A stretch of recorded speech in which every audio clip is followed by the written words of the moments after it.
কুণাল ঘোষ একটি পার্টির মুখপাত্র, সাংসদ ছিলেন। যদিও সাংসদ থাকাকালীন অবস্থায় চুরির দায়ে তার দল তাকে গ্রেপ্তার করেছে, ওই জন্য পুরো কার্যকালটা তিনি করে উঠতে পারেন, তাই নিয়ম কানুন পুরোটা তিনি জানেন না।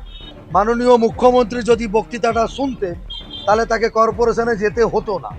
কর্পোরেশন একটা পার্ট, ইউডিএম এর যে এখতিয়ার আছে, কলকাতা কর্পোরেশনের যে 1980 অ্যাক্ট সেকশন 601-এর এখতিয়ার আছে, অ্যাডিশন, ডিলিশন, অল্টারেশন করার এখতিয়ার আছে।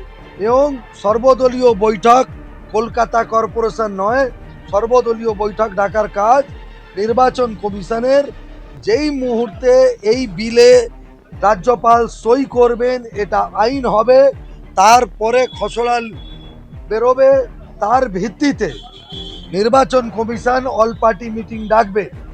পরবর্তীকালে আবার যখন ফাইনাল হবে আর একবার অল পার্টি মিটিং হবে।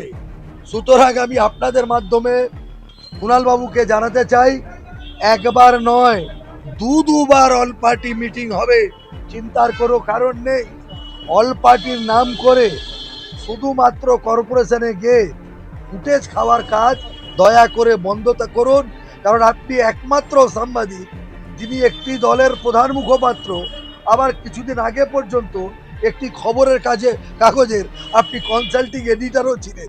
এ বিরল অধিকার এ জামানায় কেউ পায়নি, আবার আপনারাই গদি মিডিয়া বলেও দাবি করে থাকেন। বাংলার মানুষ সব দেখছে।